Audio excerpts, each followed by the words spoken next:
Welcome to Kiwis and Aussie podcast that's trying to help Kiwis navigate their new life in Australia. In each episode, we will share experiences, explore essential tips. I'm your host, Jaasmeet, it's like the music jazz, and you meet over it, who's made the leap across the ditch and provide expert advice to make sure that your transition is as smooth as humanly possible. Let's embark on this exciting journey together.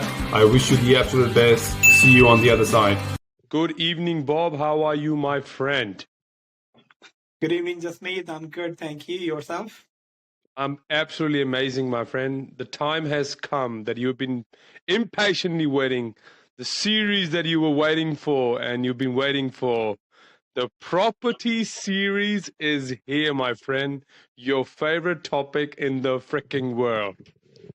Absolutely. Fantastic, guys.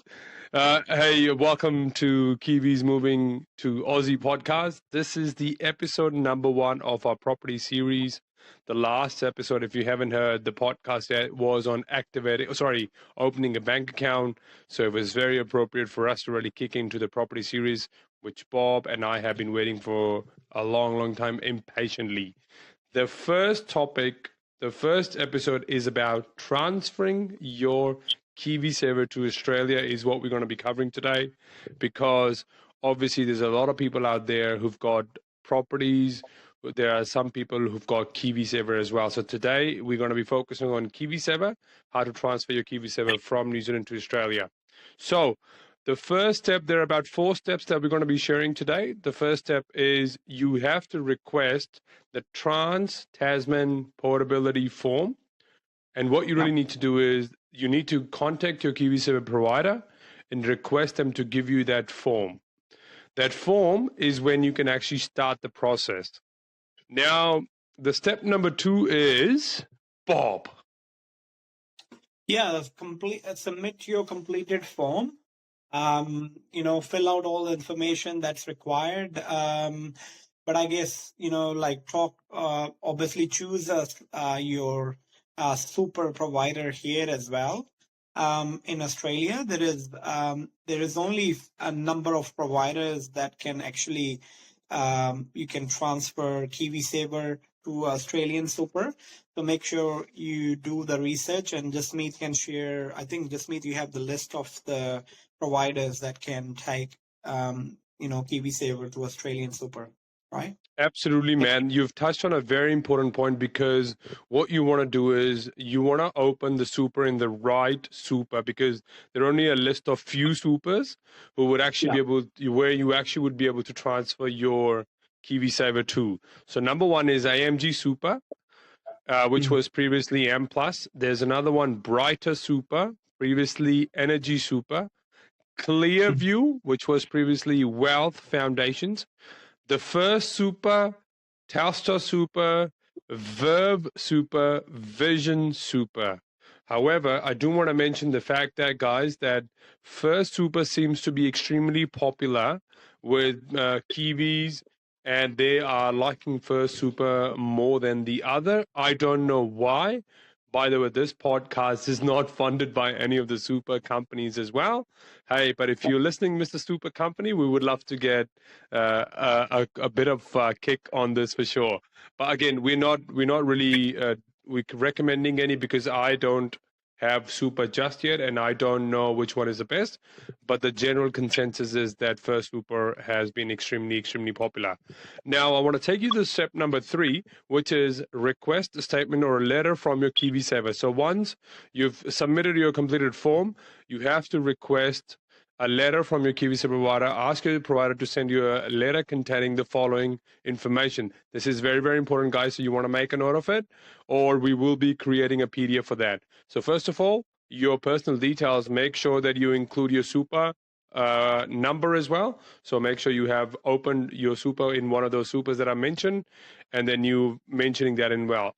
Number 2 is service period start date. This is typically the day you joined your KiwiSaver fund. However, if you have rolled over benefits from another fund and have an earlier employment date linked to contribution, this could be your start date. So extremely, extremely important points. Amount of funds transferred. being transferred. Ideally, that should be provided in AUD. You don't want to confuse the super by using the NZ. So make sure you just do an approximate amount, or you speak to your super and see what they really have to say. The amount is crucial, and you need to make sure that you're entering in the right amount. Now, the next one is details on non-preserved amounts. Now, this information is extremely important. Information on any restricted, non-preserved, or unrestricted, non-preserved amount. Okay, so you have to make sure you're choosing the right amount. There's only so much you can use. There are some funds the KiwiSaver would not allow you to transfer. Number one, the government contribution. The initial contribution that they've made, like close to $1,000, is from memory, and they yearly do $543 of contribution as well.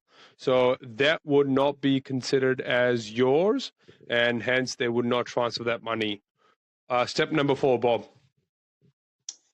Step number 4 is understand the important consideration of Trans-Tasman Portability Scheme. Full transfer requirement, you need to transfer all the funds in the KiwiSaver to the Australian super scheme. You can't have partial.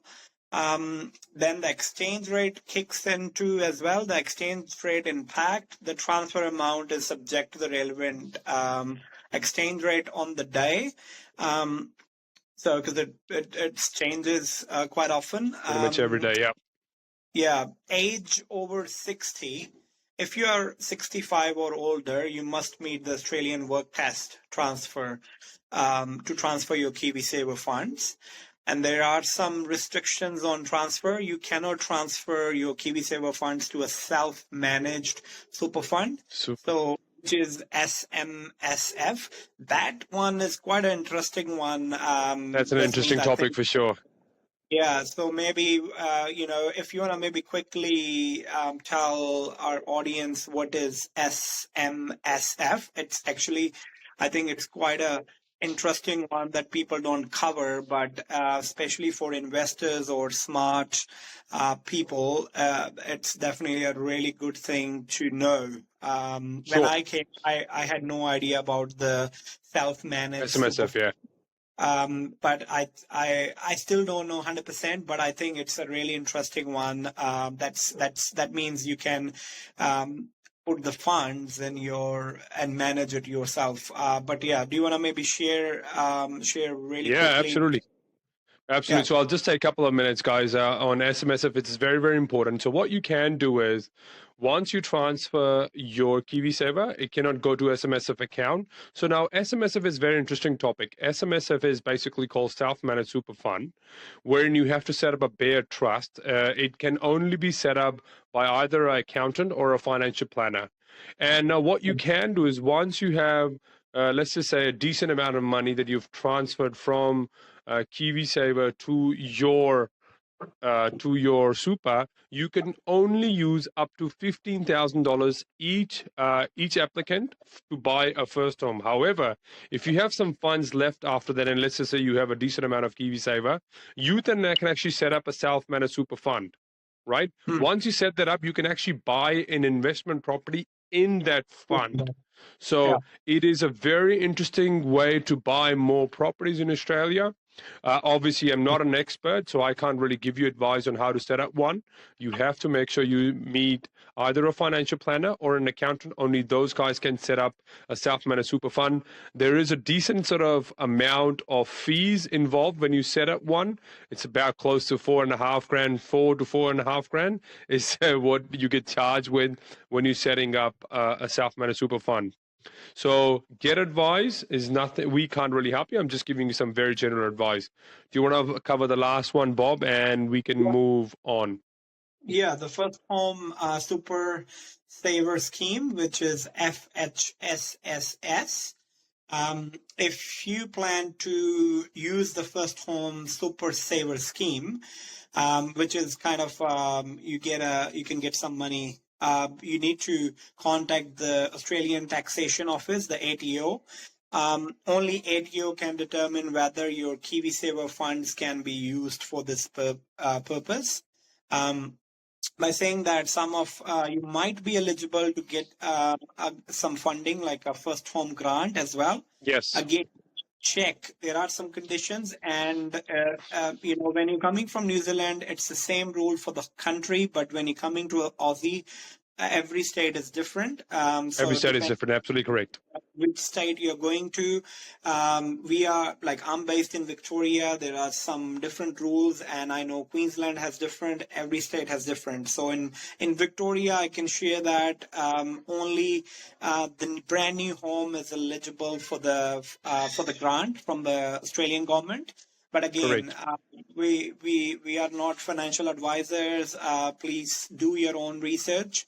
One thing I want to just go back and touch base is that please do check with with your KiwiSaver provider as well, and then also check, do your full due diligence on the Australian super company as well, so that you know that it will work well for you, because they all the super providers in Aussie, they all have different benefits. Correct. Some have basic insurance covers, and some have like that are included. So you want to check it, and then you can decide what's best for you.